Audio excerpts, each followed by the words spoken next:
for tuning in to Hacks and Hobbies with your host, Junaid. In Season 2 of Hacks and Hobbies, we're visited by our amazing guests coming from all walks of life. We want to learn their story, their struggles, and their journey on how they got to where they are today.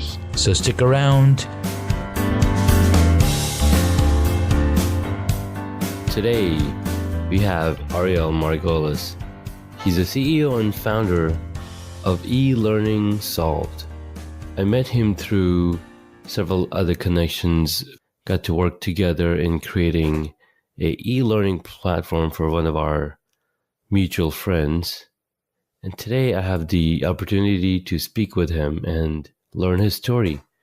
Ariel, welcome to Hacks and Hobbies. How are you doing? I'm doing well. Thank you, Junaid. Glad to be here. Fantastic. So tell us a little bit about yourself, a little bit about how you came up with the e-learning solved and, what's your story? Sure. So I started off as a teacher about a little over 20 years ago as a result of my not being accepted into medical school. And I was able to secure a job as basically a support aide in a classroom, and I fell in love with it. I decided not to pursue medicine, and I decided to go after education. So I sought my certifications and my master's degree. So I became a teacher in middle school. I was a middle school principal for 6 years and returned to the classroom. I was also a special education teacher. I also, 4 years ago, I left that and became a professor, training teachers how to become special education teachers. So for over 20 years, I've been in, quote unquote, the system and in different roles, also as a parent. And I decided, or my mission was always to change the way education works, it's not effective. The current system is not effective. And I'm not just talking about the traditional K-12 or higher education. I'm talking about professional development, job training. All of that is based on an archaic system that's from the 1930s and 40s with the assembly line and the Industrial Revolution, that everyone has to learn the exact same thing at the exact same time, and this is how we have to do it. And that's just not the way we learn.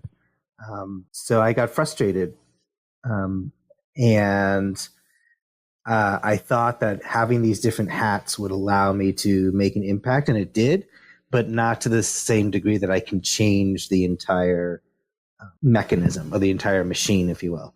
So I decided to go out on my own and create E-Learning Solved, which is designing e-learning experiences that's effective as online marketing and as exciting as kindergarten.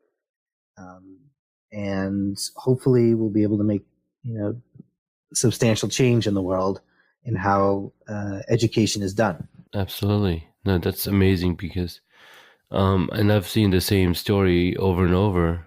The school system is designed to create workers.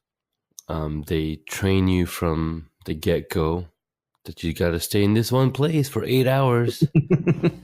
It starts with 5 hours, then it goes to 6 hours, and then 7 hours, and now it's like, oh, we give you a lunch in the middle, and now you could do another 4 hours. A whole 9 hours out of you. That's right.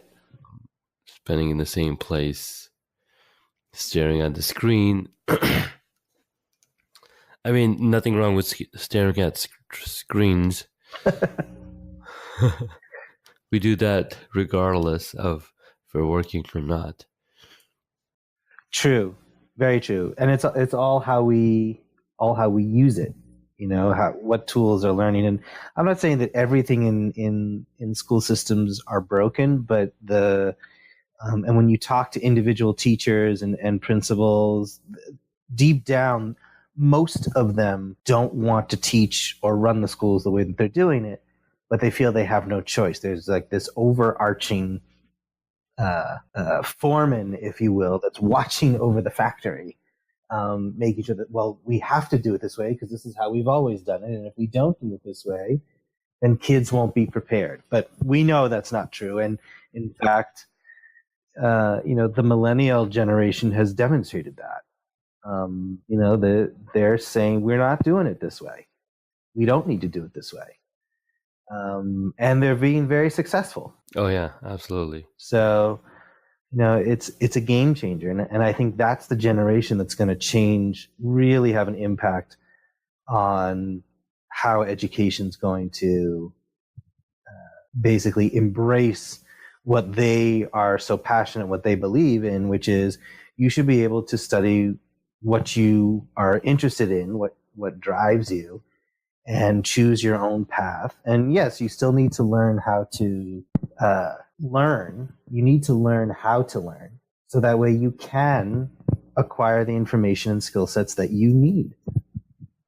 Yeah, no, that's so very true. And interesting point that you mentioned, right? So in the school system, they have the headmaster or the principal who's watching over is everybody, performing their duties like they're supposed to, similar to in a factory. And actually, one of my cousins, he is a principal for a school. And I talked to him, he's like, dude, it's the worst job ever. Because I'm never in front of a computer. I'm always talking to people. There's everybody just wants a little minute of my time. Parents, teachers, students. And it's crazy. I'm like, wow. Didn't think of that at all. Yeah, it's a very demanding job, and any position in education is a demanding job, and it's undervalued. I think that every teacher and principal is underpaid tremendously. I don't care if you're working only 10 months a year. It's undervalued, and yet combine that with the broken system, it's a losing battle. You're treading water. Your cousin is treading water, just to stay afloat. So it has to change. It does.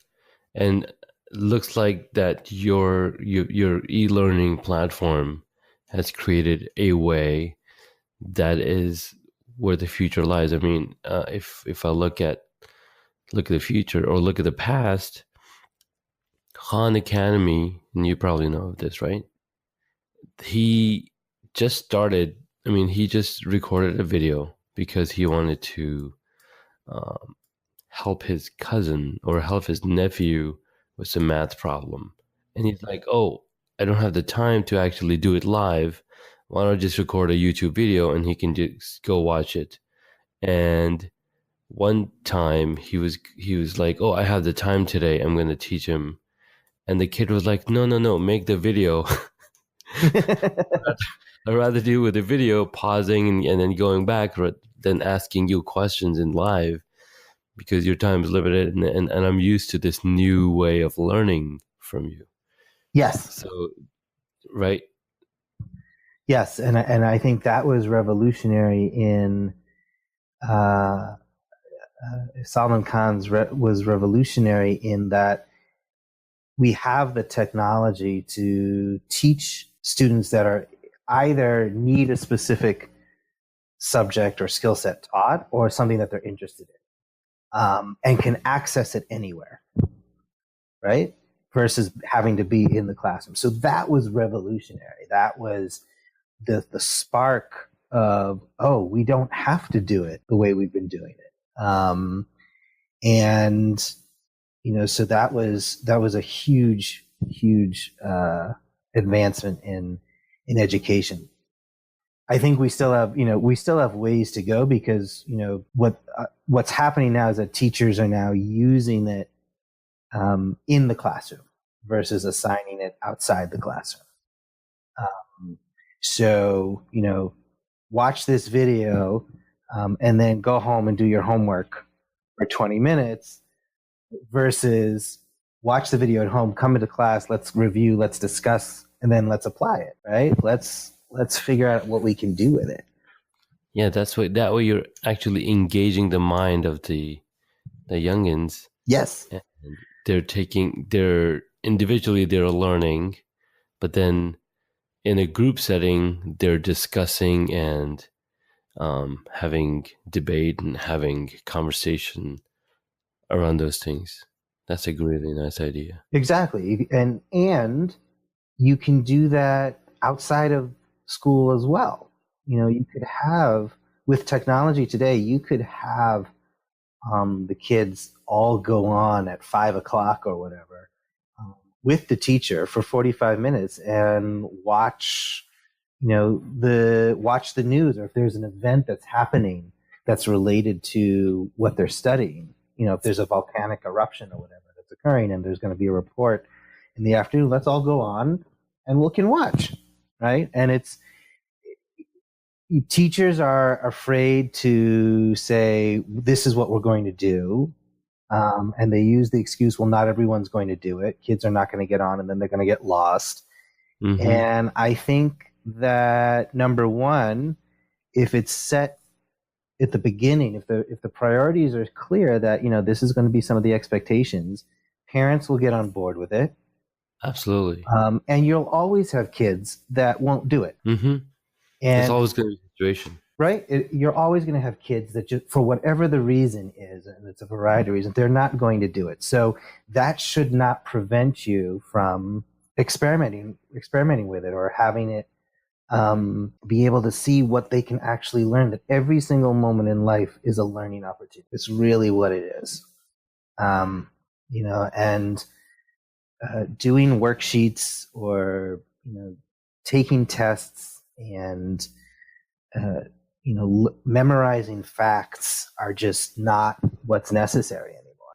No, because nobody uses those facts anymore. Everybody's got access to a smartphone, access to Google, Dr. Google there. Exactly.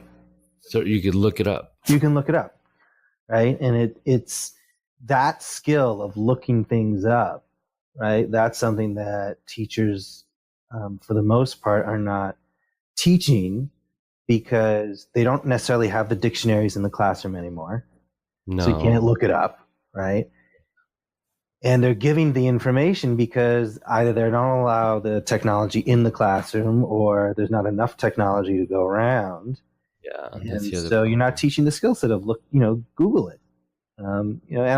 Both my wife and I had to teach our kids how to do that. And that's our number one line. Like when they say, how do you do it? Like, Google it. Ask Alexa, ask Google. Yeah. Right? Yeah. So recently I read a news where Google was providing Google Chromebooks to kids or will be in upcoming months. So the news article was, no more snow days because kids can do homework at home. That's right.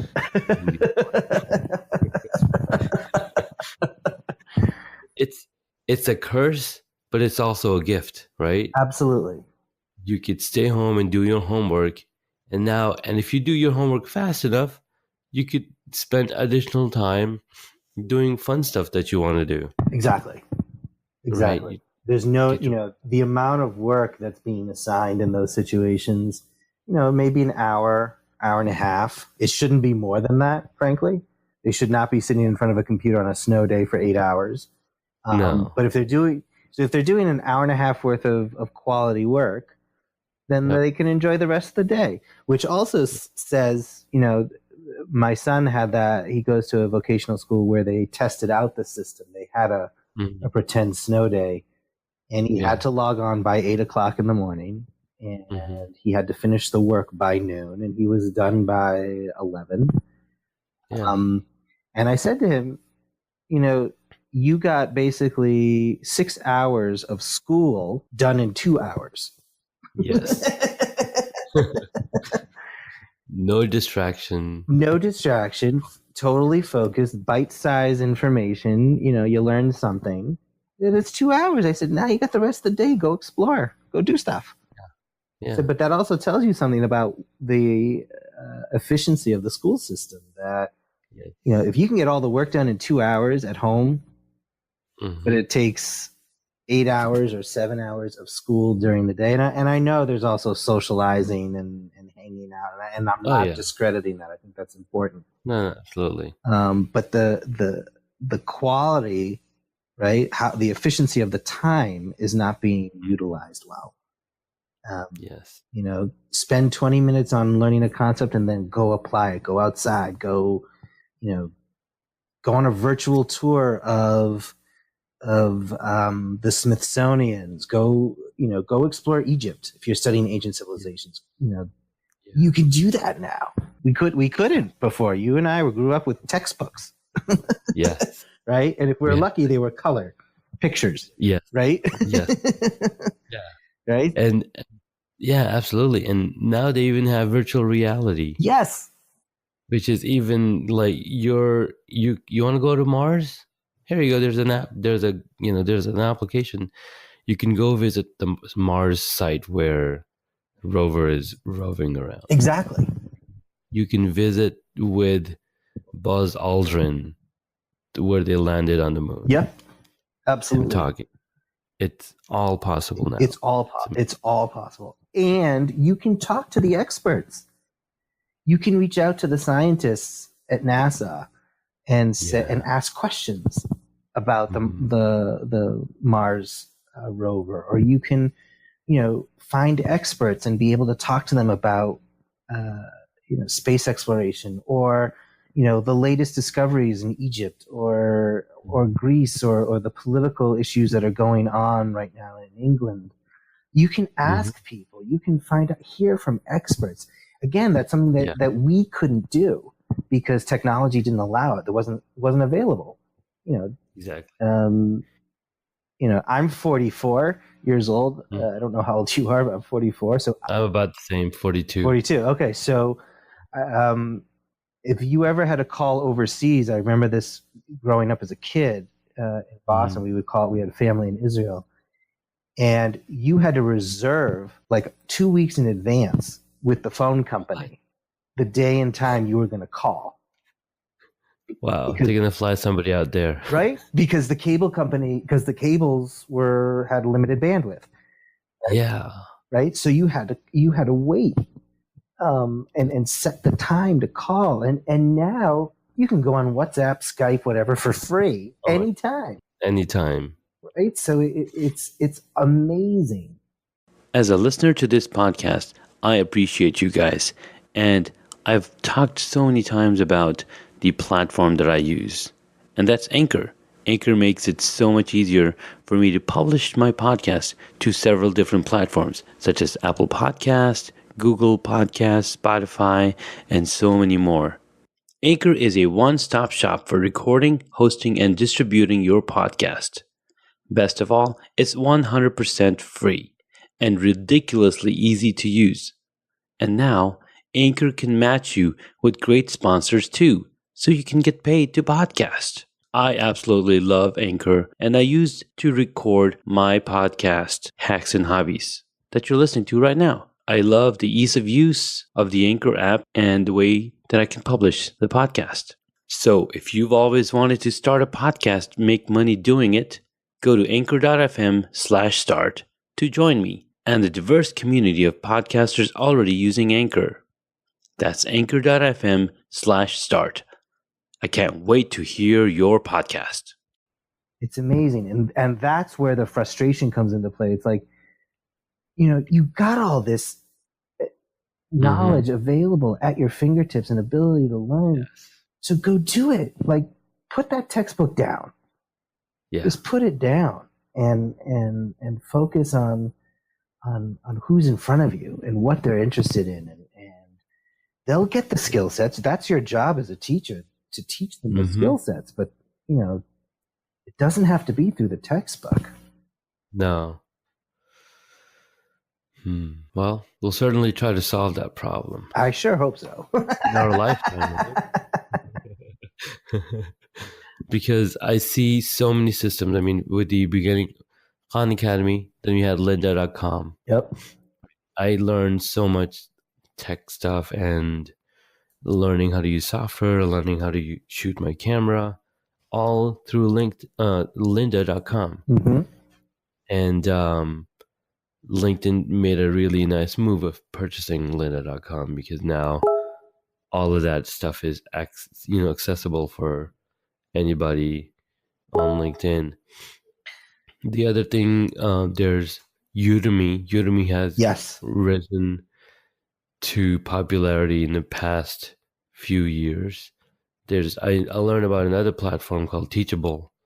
And there's, of course, Coursera.org, where every single university has a course on there. Yes. And it's just crazy awesome. Right? It's amazing. And,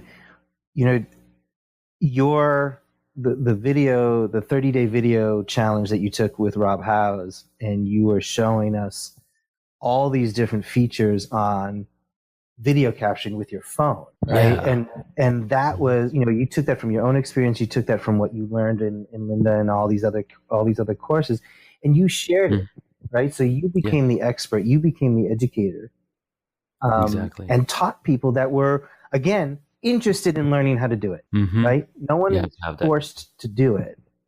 No. Right? So you get people that are totally engaged with it, and then it's spread of word of mouth saying, hey, look at this cool feature that could be done.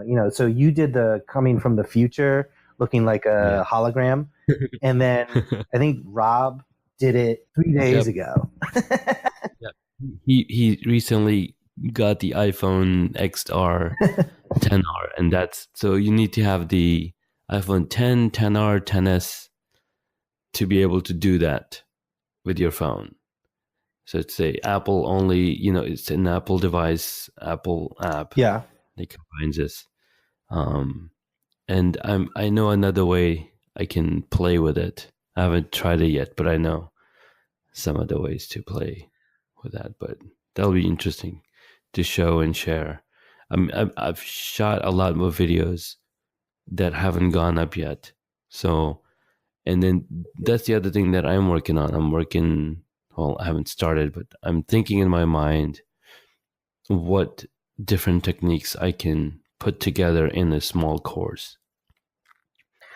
And when I learned about teachable.com, I was like, this is amazing. It's pretty straightforward and what you can do. And last year, actually, I signed up with, or maybe 2 years ago, I signed up with Udemy. I'm like, I'm going to create my own course on using Sketch for user experience design. But again, you need time. You need time to sit down and create these courses, or create the videos and the whole curriculum and syllabus. And yes. I don't have the expertise in that area. Yes. It does take time. There are the biggest, though I would say the most important piece is to ask, like, what are your essential questions? What are the goals? And then figuring out who your audience is. And, shooting the videos and getting the other content or skill sets. I think that's, there's no especially for educational purposes, if it's public on YouTube, you can use it. There's no need to recreate the wheel.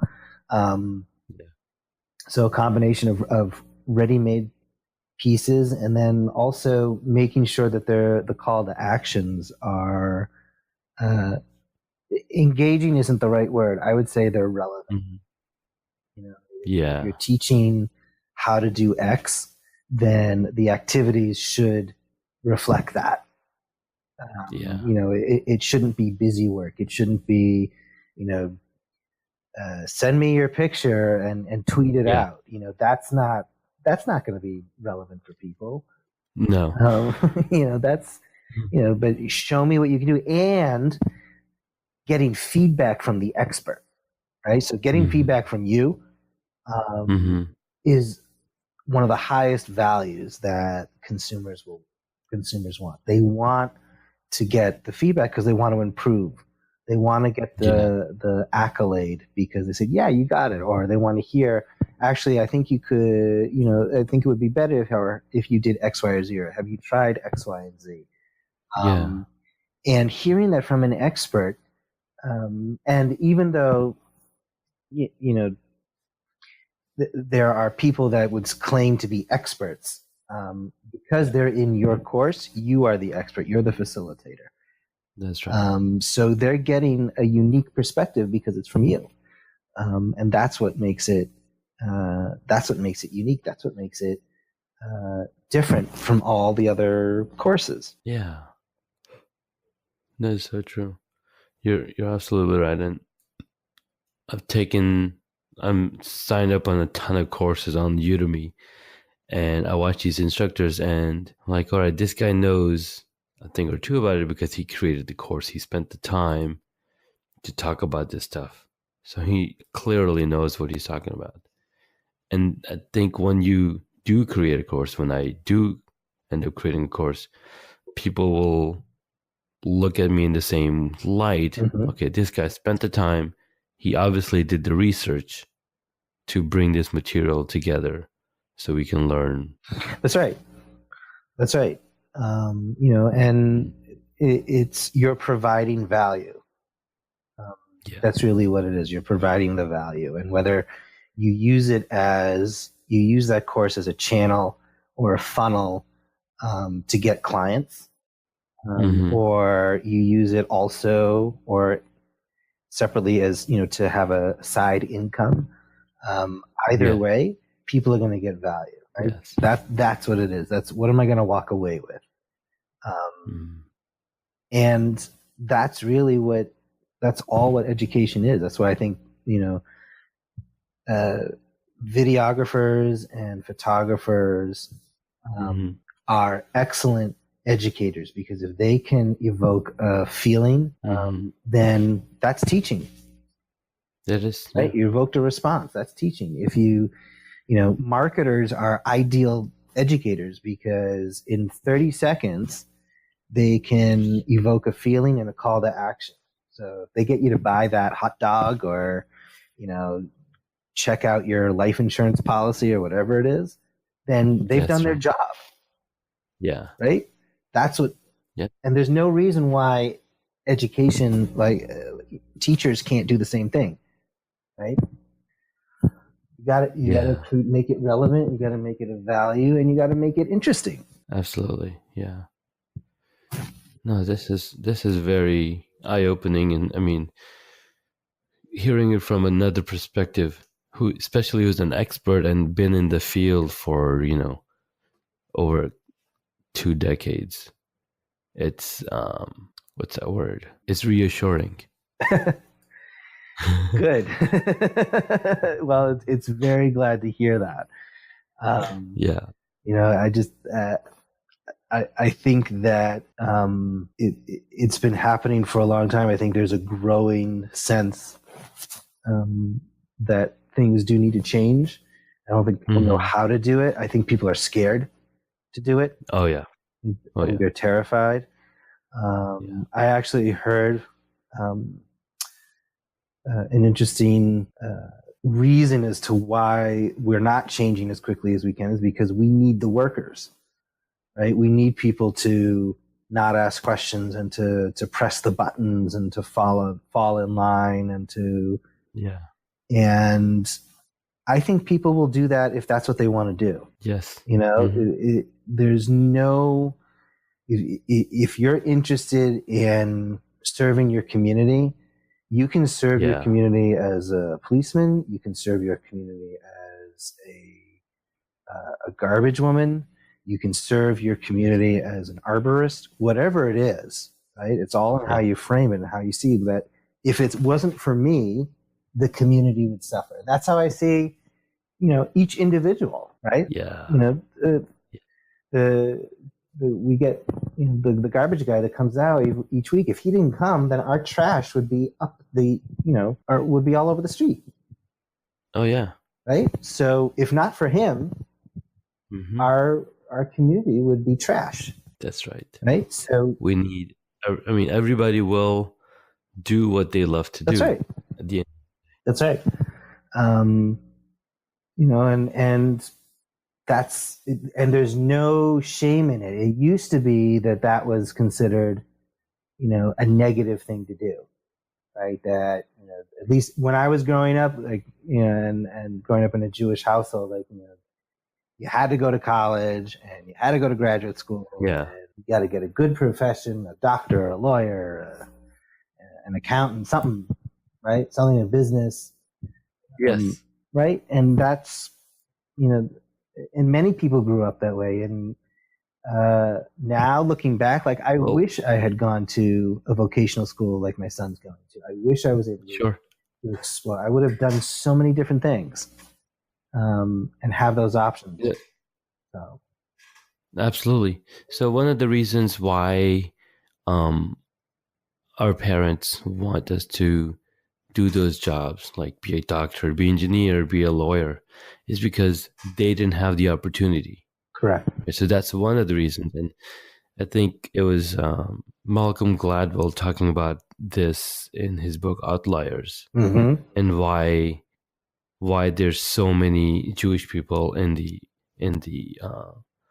attorney space. Yep.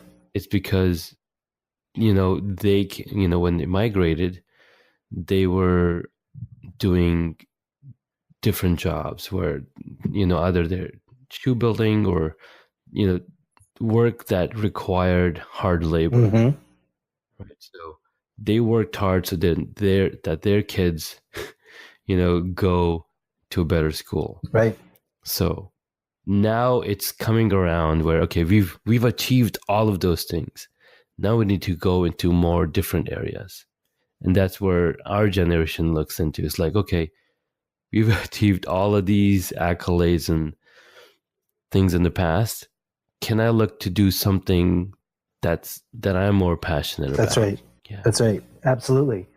And you're absolutely right. Like, my grandparents, like, you're going to, told my parents, you're going to go to college, you're going to do X, Y. Yeah. You've got to get into Harvard because we don't, you have the option now, so you got to do it. Exactly. Right? Whereas now, like, we've made it, right? We made it. Exactly. So we can now do what we want to do, right? There's that, going back to that Gilded Age of, you want to be an artist, go study to be an artist. Yeah. That's, that's awesome. You got to first learn what it means to be an artist, and exactly. Just drawing a scribble doesn't mean you're going to make $1,000. Yes. but if you're passionate about it, great, go after it. Yeah. Yes. That's so strong. Wow. There's one more thing I was trying to remember, but yeah, teaching. So I mean, after doing those videos and had the inclination of teaching for a while, right? So anytime somebody comes up to me, it's like, hey, how do I do this? How do I, make this graphic or a logo or a web page? And I would, get into it and, teach them, what different things I think about. Or when you're building a computer, why would you build a computer this way versus that way? So there's a lot of different things that I learned that I was passionate about, and I love to teach about it. So for the longest time, I was like, I want to do a course. I want to teach, because watching people on Lynda.com and learning from them, and I was like, this is not too hard. Like, after you look at all the tools that are required and what goes into creating a course, it's not that hard at all. You just have to, buckle down and do it. So 2019 is the year that I aim to create one course for myself. Awesome. Yeah. Happy to help and guide you if you want. Awesome. Happy to do. Maybe a few courses. There's a webinar I watched of on Teachable, because I think they were pushing pretty hard back in November, or maybe it was October, and I watched some of the instructors, and this one instructor, she was like talking, She's like, yeah, I have like 50 courses on Teachable. I was like, 50 courses? He's like, yes, the more options you have, the more money you're going to make. Like, well, that certainly does make sense. 50 courses. Yeah, but she's like, I've been doing this for 4+ years. And she had only come on Teachable, about 18 months ago. So maybe it's like 2 years now. And she's like, yeah, I've got 50 courses on Teachable. And then the amount of money she made is like $2 million. Whoa. 18 months. It's like, okay, that Wow. that's something to aim for, right? Yeah. And look at the blueprint of what she's doing and what we got to do, because it's like you don't always need to be on video Correct. for your courses. Correct. It could just be a voice and a PowerPoint, because you're getting knowledge across. Like, yeah, that's so true. Yep. And there's people on Udemy doing the exact same thing. I'm like, wow, it's just amazing. So hopefully I get to get there sometime. Start with one. That would be awesome. Yeah. Cool, man. Well, Ariel, it was really awesome talking with you. Same here, Junaid. It was great speaking with you. Enjoyed it. I enjoy your learning more about photography, videography. And kudos to you for starting your own business. That's awesome. Thank you very much. We'll chat real soon. Talk to you All later. right, take care.